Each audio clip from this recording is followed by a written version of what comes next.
Welcome to the Daily Intelligence Brief from IntelStor for the 30th of April, 2025. In today's top renewable energy news, Brazil has surpassed 38 gigawatts of installed capacity for distributed generation systems. Distributed generation in Brazil remains the dominant alternative in the photovoltaic market, accounting for 68% of installed photovoltaic capacity across more than 3.4 million individual users. In the first quarter of 2025 alone, more than 56,000 installations were made, totaling more than 2.1 gigawatts. The Ministry of Mines and Energy foresees that micro and mini distributed generation will exceed 59 gigawatts of operating capacity by 2030 in more than 4 million installed systems. This will contribute around 9% of the national electricity load. Chile's non-conventional renewables produced 3,040 gigawatt-hours of electricity in March. This represents a 41.9% share of the power generation mix, according to the latest figures from Chilean National Energy Commission. Solar installations now represent 56.3% of the installed capacity, with wind at 31.5% of non-fossil fuel sources.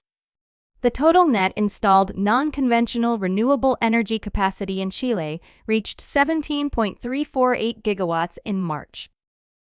A Nova Scotia citizens group is sounding the alarm on what it calls the provincial government's overreach into municipal responsibilities.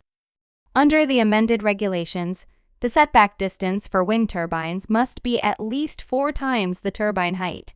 This is unless a greater distance is required to ensure that sound levels do not exceed 40 decibels at the exterior of a dwelling. That provincial edict would effectively reduce the minimum 2-kilometer setback distance regulated by the Colchester County Land Use Bylaw. For the construction of 200-meter turbines at 2 proposed projects near De Baert, the setback would only be required to be 800 meters. The Australian energy market operator says the capacity of wind, solar, and battery storage projects queuing for connection in Australia's main grid has jumped to a record high over the last year.